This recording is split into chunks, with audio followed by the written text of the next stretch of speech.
దగ్గర నుంచి ఇప్పుడిప్పుడే ఎదుగుదామని వస్తున్న ప్రతి యాక్టర్ మీద కూడా సోషల్ మీడియాలో విపరీతమైన నెగిటివిటీ. అది అది కొంతమందికి ఇప్పుడు నాలాంటి వాడు మీరు చేశారనుకో, నాకు పెద్ద బాధ ఏమి ఉండదు. నేను మా ఇంట్లో అమ్మా నాన్నలకి నేను చెప్పుకోగలను, అవేం పర్లేదు, నేను చూసుకుంటాను. కానీ కొంతమంది, అందరికీ అలా ఉండదు. కొంతమంది వాళ్ళ పేరెంట్స్ సెన్సిటివ్ అయి ఉండొచ్చు, ఆ పర్టికులర్ యాక్టర్ సెన్సిటివ్ అయి ఉండొచ్చు. అలా ట్రోల్ చేయడం వల్ల వాళ్ళు మనస్తాపానికి గురైపోయి ఖచ్చితంగా వాళ్ళు చేసే ప్రాజెక్టుల విషయంలో కానీ, వాళ్ళు చేసే పనుల విషయంలో కానీ వెనకపడుతూ ఉంటారు. అది మీరు గమనించాలి. నేను ఓన్లీ ఏదో చిన్న చిన్న వాళ్ళ గురించి చెప్పట్లేదు. మన తెలుగు సినిమాని ఆల్మోస్ట్ మన దేశాన్ని తలెత్తుకునేలా చేసిన రాజమౌళి గారు లాంటి వాళ్ళే ఒక పోస్టర్ వదిలితే దాని మీద ట్రోల్ చేసి ఆయన్ను కూడా తలదించుకునేలా చేస్తున్నాం.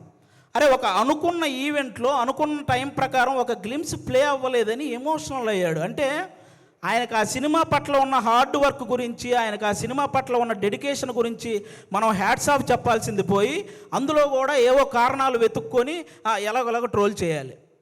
అక్కడ తప్పు జరగలేదు అసలు. ఆయన బేసిక్గా నాకు రామాయణం మహాభారతం అంటే చాలా ఇష్టం అని చెప్పిన వ్యక్తి. అలాంటి వ్యక్తి ఎవరైనా రాముడి గురించి నాకు తీసే అవకాశం వచ్చిందని చెప్పిన వ్యక్తి. ఆయన ఆ రోజు హనుమంతుడి మీద అలిగాడే కానీ అవమానించలేదు. ఇది ఒక్కటి అందరూ గుర్తుపెట్టుకోవాలని నేను మనస్ఫూర్తిగా కోరుకుంటాను. ఒకరు కాదు